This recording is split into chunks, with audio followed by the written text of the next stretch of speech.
रेगिस्तान की तपती रेत पर जब भी पैगंबर ए इस्लाम हजरत मोहम्मद सल्लल्लाहु अलैहि वसल्लम मदीना की गलियों से गुजरते, एक छोटा सा बच्चा उनके पीछे पीछे दौड़ता। मासूम आंखें, चमकता चेहरा और दिल में मोहब्बत का समंदर। ये बच्चा कोई और नहीं बल्कि रसूलुल्लाह का जिगर का टुकड़ा, उनका नवासा इमाम हुसैन अलैहिस्सलाम था। रसूलुल्लाह अक्सर मिंबर पर खड़े होकर कहते, हुसैन मुझसे है और मैं हुसैन से हूँ। फिर फरमाते, ऐ लोगो सुन लो, यह जन्नत के नौजवानों का सरदार है। अगर कभी यह हुसैन तुमसे मदद मांगे तो उसकी मदद को दौड़ पड़ना। अगर तुमने इससे मुंह मोड़ा तो जान लो तुमने मुझसे मुंह मोड़ा। हुसैन का बचपन नबी की गोद में बीता। कभी पैगंबर उन्हें नमाज के वक्त कंधों पर बिठाकर सजदा करते तो कभी उनके आंचल से चिपके हुसैन को लेकर मस्जिद में आ जाते। यही हुसैन जिन्हें देखकर जिब्राइल मुस्कुरा देते और जिनकी हंसी में नबी को जन्नत की खुशबू महसूस होती थी। लेकिन अफसोस, यही नबी की उम्मत जिसने नबी के बोल याद रखने थे, उन्हीं की आंखों के तारे को करबला की तपती जमीन पर प्यासा छोड़ दिया। वही उम्मत जिसने रसूल के बताए हुए रास्ते पर चलने की कस्में खाई थीं,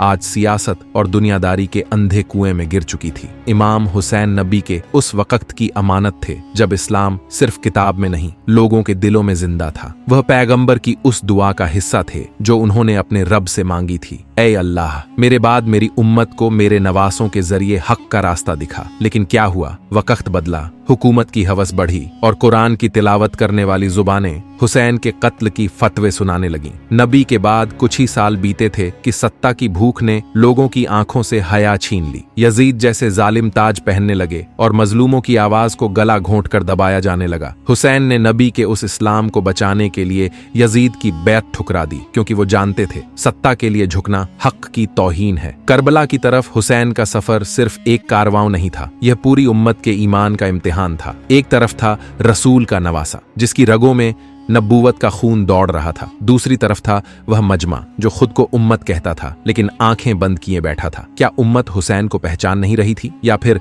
पहचान कर भी खामोश थी? करबला सिर्फ जंग का मैदान नहीं था, वो आईना था जिसमें हर मुसलमान को अपना असली चेहरा देखना था। वो एक सवाल था जिसकी गूंज आज भी जमीन से आसमान तक सुनाई देती है। जब हुसैन ने पुकारा तो तुम कहां थे? करबला की तपती रेत पर इमाम हुसैन का काफिला थमा हुआ था। एक तरफ काले साए की तरह यजीद की फौजें थीं, तीर, तलवार, जुल्म और खौफ से लैस। दूसरी तरफ सिर्फ 92 रूहानी चेहरे, भूखे प्यासे लेकिन हक की ताकत से सराबोर। 3 दिन से पानी की एक बूंद भी मयस्सर नहीं थी। छोटे छोटे बच्चे मां की गोद में तड़प रहे थे, बूढ़े कांपते होठों से दुआएं मांग रहे थे और जवानों की आंखों में बस एक जज्बा था, सर कटा सकते हैं लेकिन सर झुका नहीं सकते। इमाम हुसैन बार बार आगे बढ़ते और यजीदी फौज से पूछते, क्यों मेरा रास्ता रोका गया? क्या मैंने कोई गुनाह किया है? क्या मैं वही हुसैन नहीं जिसे तुम्हारे नबी मोहम्मद सल्लल्लाहु अलैहि वसल्लम अपनी पीठ पर बिठाया करते थे? क्या मेरी नस्ल वही नहीं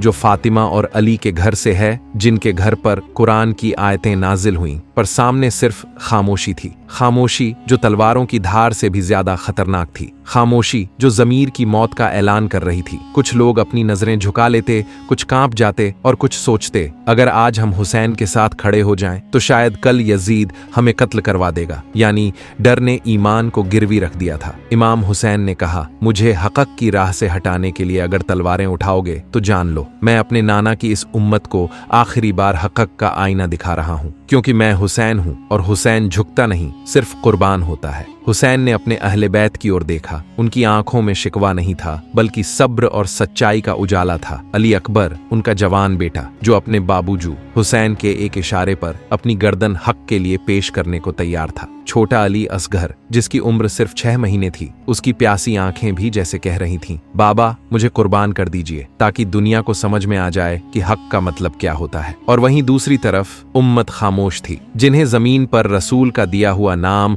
और कुरान का दिया हुआ ईमान मिला था। आज वे तमाशबीन बने खड़े थे। आज नबी के नवासे की पुकार मुसलमानों के दिलों से टकराने के बजाय सियासी तख्तों और गूंगे जमीरों से टकरा रही थी। हुसैन ने आखिरी बार कहा, जिसे लगता है कि मैं गलत हूं वो सामने आए और बात करे। लेकिन अगर तुम जानते हो कि मैं हक पर हूँ तो मेरे बच्चों को प्यासा क्यों मार रहे हो? और फिर वह वक्त आया जब एक फौजी ने कहा, हुसैन, हमें हुक्म है कि तुझे कत्ल करें तेरे पापा अली के रास्ते को मिटाने के लिए। हुसैन मुस्कुराए और फरमाया, फिर सुन लो, अगर अली का रास्ता मिटाना चाहते हो तो मुझे भी मिटाना होगा, क्योंकि अली हक था, है और रहेगा, और हुसैन उसी अली की तस्वीर है। करबला की धरती पर जो घटा उसे युद्ध कहना उस दर्द और हकीकत के साथ बेइंसाफी होगी। ये कोई सत्ता की लड़ाई नहीं थी, ये वह जंग नहीं थी जिसमें एक तरफ सल्तनत थी और दूसरी तरफ ताज की भूख। नहीं, ये तो एक सच्चे दिल वाले का आखिरी सच्चा सफर था। ये जंग नहीं, एक इबादत थी, ये कुर्बानी थी पूरे इस्लाम को जिंदा रखने की। एक तरफ यजीद की फौजें, तलवारें, घोड़े, झर और जमीर बेच देने वाले लाखों के मजमे, दूसरी तरफ इमाम हुसैन का कारवां, सिर्फ 72 लोग, जिनमें छोटे छोटे बच्चे थे, बुजुर्ग थे, औरतें थीं, और थे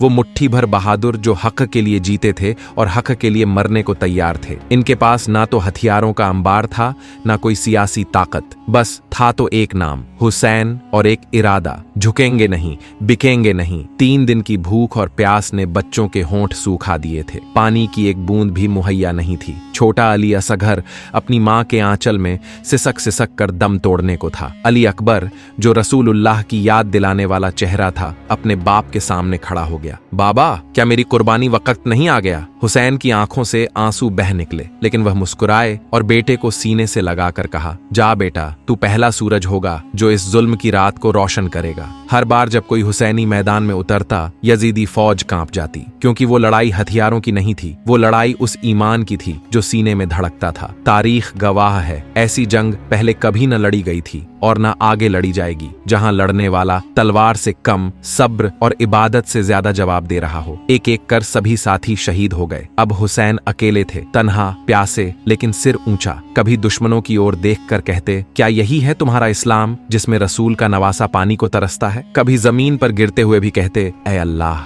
शुक्र है तेरा कि तूने मुझे हक पर कायम रखा। और फिर हुसैन ने अपने घोड़े पर आखिरी बार सवारी की। न कंधे पर कोई लश्कर था, न पीछे कोई फौज, सिर्फ लबों पर अल्लाह का नाम और दिल में नबी की उम्मत का दर्द। जब आखिरी तीर चला तो करबला की रेत सुलग उठी। जमीन ने गवाही दी, यह जंग नहीं थी, यह कुर्बानी थी। रोशन दिन था, लेकिन आसमान जैसे उदास था, हवा तक थमी हुई थी। करबला की धरती, जो कभी वीरान रेगिस्तान हुआ करती थी, अब इतिहास की सबसे बड़ी इबादत का गवाह बनने जा रही थी। अब मैदान में अकेले थे इमाम हुसैन अलैहिस्सलाम। साथ में कोई भाई रहा, न बेटा, न अब्बास, न अली अकबर, सिर्फ एक तलवार, एक थकी हुई रूह और दिल में अपने नाना की उम्मत के लिए दुआ। हुसैन ने घोड़े से उतरकर हाथ उठाए और जमीन की तरफ देखा। उनके चेहरे पर खून के कतरे थे, लेकिन माथे पर शिकन नहीं। कहा, ऐ अल्लाह, तू जानता है कि मैंने इस्लाम को बचाने के लिए अपना सब कुछ कुर्बान कर दिया। फिर उन्होंने दुश्मनों की तरफ रुख किया। लोगों, सोचो, क्या मैंने किसी का हक छीना है? क्या मैंने किसी के घर पर हमला किया है? क्या तुम ये नहीं जानते कि मैं वही हुसैन हूँ जिसे मोहम्मद मुस्तफा ने अपनी गोद में खिलाया था? सन्नाटा छा गया। फौज में खड़े बहुत से सिपाही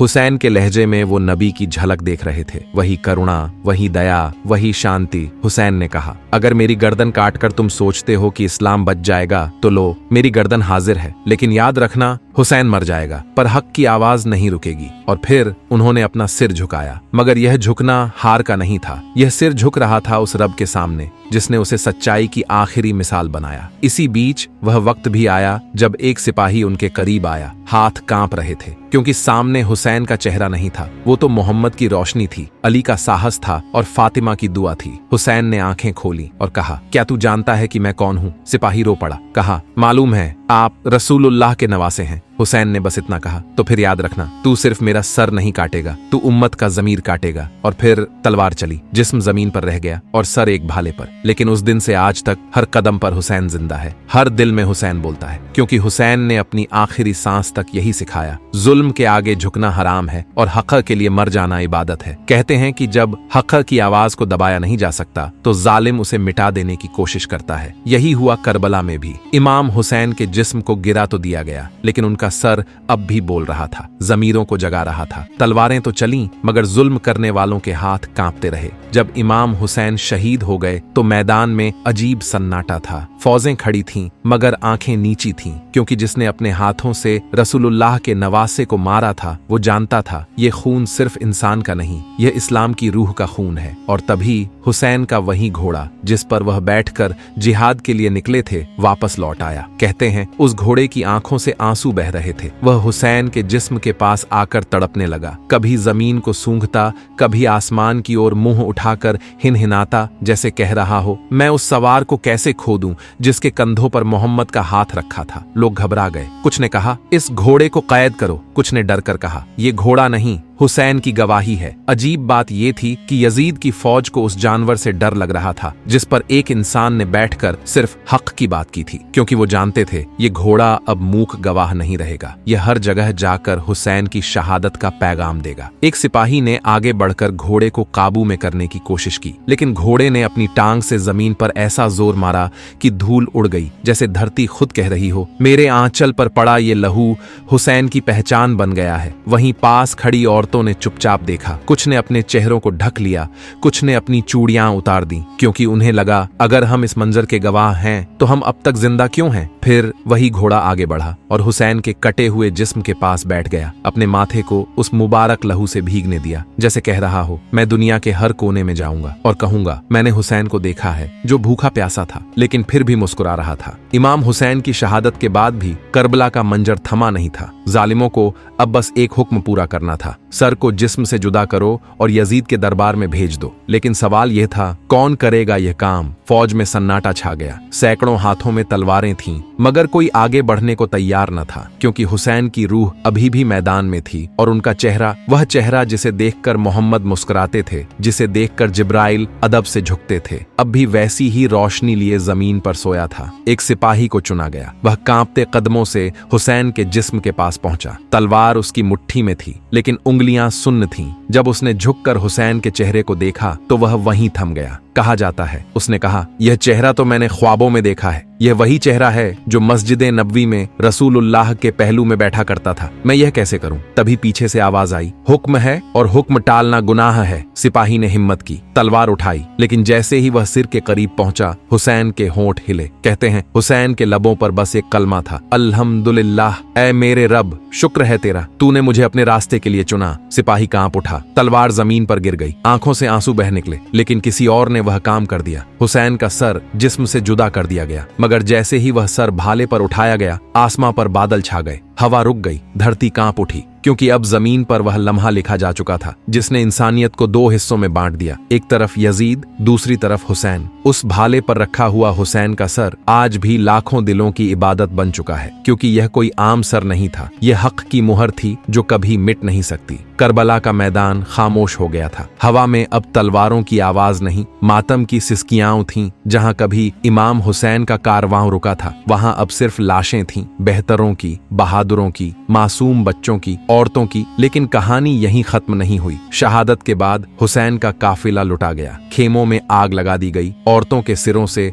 रुमाल खींचे गए, रसूल की नातियों को रस्सियों से बांधा गया, छोटे बच्चों को खींच खींच कर चलाया गया, कभी कोफा कभी शाम। हुसैन का कटा हुआ सिर एक भाले पर था और पीछे पीछे थीं रसूलुल्लाह की बेटियां, बहुएं और नवासियां। बाजारों में हंसी उड़ाई जाती, लेकिन वो औरतें खामोशी से सहती रहीं, क्योंकि उन्हें मालूम था हमारी खामोशी कल इस्लाम की आवाज बनेगी। और फिर जब ज़ैनब बिन्त अली को यजीद के दरबार में लाया गया तो यजीद ने मुस्कुराकर पूछा कैसा लगा हुसैन का हाल। ज़ैनब ने सीना तान कर कहा ए यजीद, तूने सिर्फ जिस्मों को मारा है, सोच को नहीं। हमने सिर कटते देखे हैं पर झुकते नहीं देखे। हुसैन की मौत नहीं, इस्लाम की जिंदगी है। तारीख गवाह है, जिस हुसैन को मिटाने निकले थे लोग, आज वही हुसैन हर मजलूम की आवाज है, हर इमाम बाड़े की रूह है, हर दिल में इबादत है। करबला की धरती जहां कभी पानी भी रोका गया, आज वहां की रेत भी जायरीन के लिए तावीज बन चुकी है। हर साल लाखों लोग वहां पहुंचते हैं, न हुसैन को रोने बल्कि